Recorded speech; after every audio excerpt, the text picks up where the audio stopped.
Hello everyone, welcome back to my YouTube channel. कैसे हैं आप सभी? होप कि बहुत ही अच्छे होंगे। और ये मटकोड़ का मैं नेक्स्ट पार्ट शेयर कर रही हूँ आप सभी के साथ। तो ये जो है यही मेन रस्म होता है, मतलब मटकोड़ का। तो यहाँ पे माटी कोड़ने का जो भी होता है, मतलब तैयारी में लगे हुए हैं सभी लोग। तो देख सकते हैं बहुत सारे यहाँ पे क्या क्या होता है, मेरे को खुद ही ज़्यादा पता नहीं है। तो यहाँ पे इतना पता है कि बुआ मतलब कोड़ती है माटी, और फिर उसके बाद शायद माँ, लड़की की माँ जो है वो कोड़ती है। और यहाँ पे क्या होता है, पूजा किया जाता है पहले, मतलब धरती माता का, और उसके बाद होता है। तो देख सकते हैं यहाँ पे दुल्हन की माँ है, और शायद बुआ कोड़ चुकी है माटी, और उसके बाद दुल्हन की माँ कोड़ रही है। और उसके बाद फिर छोटा सा गड्ढा बनाया जाता है, और उसमें पानी डाल के, और पान पत्ता और एक सिक्का और सुपारी रहता है, उसमें डाला जाता है। फिर लड़की निकाल के और देती है, फिर डाला जाता है। ऐसे कर कर के 5 बार किया जाता है, आगे आपको देखने को मिलेगा। तो यहाँ पे 5 या 7 बार ऐसे मिट्टी कोड़ कोड़ के लिया जाता है अपना पल्लू में, देख सकते हैं। और यहाँ पे मैं हूँ, ये रही मेरी sari, green green sari, parrot green था, ग्रीन नहीं था, पैरोट ग्रीन था मेरा साड़ी। और कैसा लग रहा था मेरा लुक, आप लोग ज़रूर बताइएगा। और यहाँ पे हमारे यहाँ नाक से सिंदूर लगाना बहुत ज़्यादा ही मतलब मायने रखता है। तो कुछ भी हो, मतलब शादी में हर रस्म में नाक से सिंदूर लगाए जाते हैं। तो यहाँ पे मुझे भी बुलाया गया, तो मैं भी गई। तो मेरे को भी नाक से सिंदूर लगाया गया, और भी पता नहीं क्या क्या होता है वो भी करवाया गया मेरे से। तो जो मतलब बहुत कुछ मैंने पहली बार किया है, कुछ मतलब इतना पता नहीं है मेरे को कि क्या होता है क्या नहीं। तो यहाँ पे जैसे जैसे बोल रहे थे वैसे वैसे मैं कर रही थी।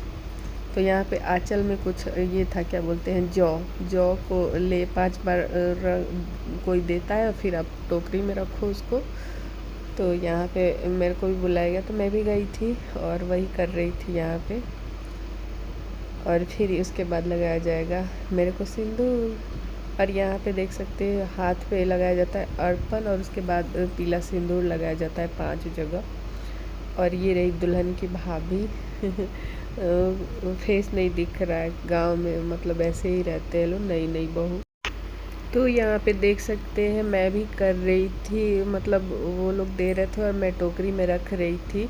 और मेरे को बहुत अच्छा लगा, मतलब ये करके मैंने पहली बार किया है। एक्चुअली शादी के बाद पहली शादी है, मतलब ससुराल में पड़ी हुई थी। तो ये सब ससुराल में ही होता है, मायके में लड़की लोग नहीं करती है। तो अच्छा लग रहा था मेरे को बहुत ही अच्छा लगा कि चलो, मतलब एक बहू जैसा मैं भी रही। तो आप लोगों को कैसा लग रहा है, आप लोग ज़रूर बताइएगा। और हमारे बिहार में ऐसे होते, सभी नाचते झूमते गाते और अच्छे से शादी एंजॉय करते हैं सुबह से शाम तक। तो यहाँ पे देख सकते हैं कि मतलब मेरे को भी सिंदूर लगाया जा रहा है नाक से। और इन्होंने, ये पता नहीं कौन थी, मैं नहीं पहचान रही थी इनको।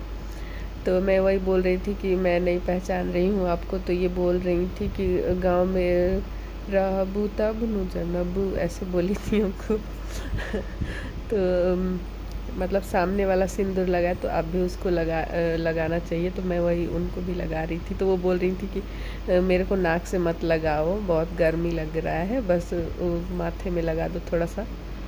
तो सब लोग बोल रहे थे नहीं नहीं, नाक से लगाओ, नाक से लगाओ, ऐसे करके बोल रहे थे लोग तो मैं ज़बरदस्ती नहीं करने गई, उन्होंने जैसा बोला मैंने उनको लगा दिया।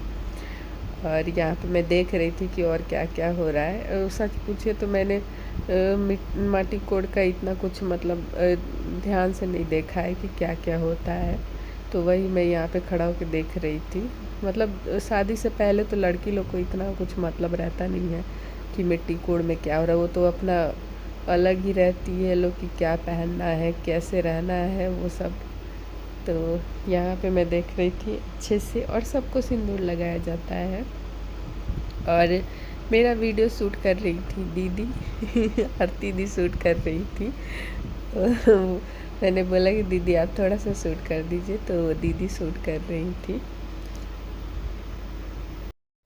हे गाइस, तो मटकोड़ का मेन रस्म यही होता है। देख सकते हैं यहाँ पे दुल्हन बैठी हुई है, मतलब फेस क्यों ढका हुआ था नहीं पता।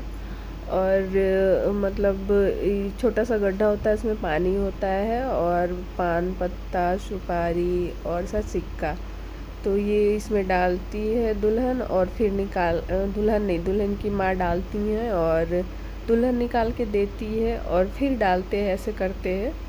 और यही मेन रस्म होता है मटकोड़ का।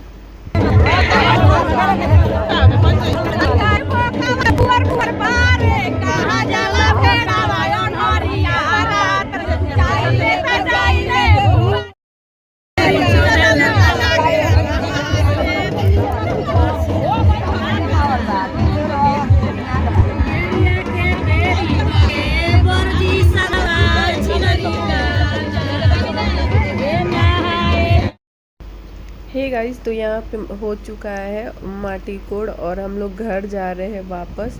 और घर जाने में भी 1-1.5 घंटा लगा। ऐसे तो हम लोग 10 मिनट में घर जा सकते थे, बट वही मतलब नाचते वाचते सब लोग जा रहे थे, तो कम से कम 1 से 1.5 घंटा लगा हम लोगों को घर जाने में। और धूप इतना ज़्यादा और इतना ज़्यादा गर्मी है ना बिहार में अभी कि मैं बता नहीं सकती। और आप लोगों को अभी बिहार जाना हो तो प्लीज़ आप लोग अभी मत जाइएगा क्योंकि आप लोग बिहार मतलब बीमार पड़ के ही आओगे। मेरे पति देव का तबीयत ख़राब हो गया था बहुत ही ज़्यादा, मतलब इतना ज़्यादा धूप है, इतना ज़्यादा धूप है कि क्या ही बोलूँ मैं। बहुत ज़्यादा अभी गर्मी है बिहार में, तो देख सकते हैं यहाँ पे। और हम लोग अभी घर जा रहे हैं और अभी इसके बाद भी बहुत कुछ होता है।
हे गाइस, तो यहाँ पे मैं घर आ चुकी हूँ और आते ही मैं चाय बनाने लगी क्योंकि चाय पीने का मन कर रहा था।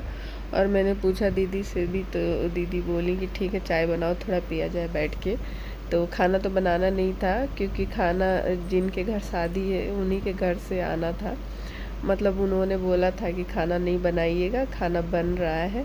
तो फिर तो मेरे तो मज़े मज़े ही थे तो मैं यहाँ पे चाय बना रही थी और हम लोगों ने मस्त बैठ के, मैं और दीदी मतलब बैठ के गप्पे किए और चाय पी आराम से, क्योंकि आज तो इतना कुछ काम नहीं था। और शाम को फिर बारात आएगा और इसके बाद मेरा जो कथा सत्यनारायण भगवान जी का जो कथा होता है ना उसका ब्लॉग आएगा, तो आप लोग ज़रूर देखिएगा। और लड़की के शादी के दिन सत्यनारायण भगवान जी का कथा ज़रूर होता है, तो मैं उसमें भी जाऊंगी, तो आप लोग वो ब्लॉग भी मेरा ज़रूर देखिएगा और नेक्स्ट ब्लॉग में वही शेयर करूंगी।